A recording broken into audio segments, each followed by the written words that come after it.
আসসালামু আলাইকুম ওয়া রাহমাতুল্লাহি ওয়া বারাকাতুহু। বিসমিল্লাহির রহমানির রহিম। সম্মানিত দ্বীনী ভাই ও বন্ধুরা, আজকে আমাদের আলোচ্য বিষয় ফজরের সুন্নত নামাজে যে সূরা পড়তেন নবীজি সাল্লাল্লাহু আলাইহি ওয়াসাল্লাম সেই সম্পর্কে। দৈনিক ৫ ওয়াক্ত নামাজের আগে পরে যত সুন্নত নামাজ আছে এর মধ্যে ফজরের সুন্নত সবথেকে ফজিলত ও গুরুত্বপূর্ণ।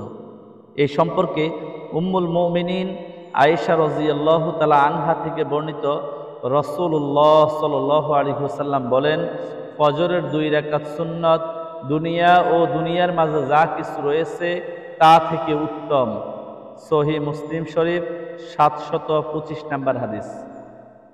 রাসূলুল্লাহ সাল্লাল্লাহু আলাইহি ওয়াসাল্লাম যে সূরা দুটি বেশি বেশি ফজরের সুন্নত নামাজে পড়তেন, হযরত আব্দুল্লাহ ইবনে ওমর রাদিয়াল্লাহু তাআলা আনহু বলেন, আমি ১ মাস পর্যন্ত নবী করিম সাল্লাল্লাহু আলাইহি ওয়াসাল্লামকে খেয়াল করে দেখেছি, তিনি ফজরের সুন্নতে প্রথম রাকাতে সূরা কাফিরুন এবং দ্বিতীয় রাকাতে সূরা ইখলাস বা কুল হুয়াল্লাহু আহাদ পড়তেন।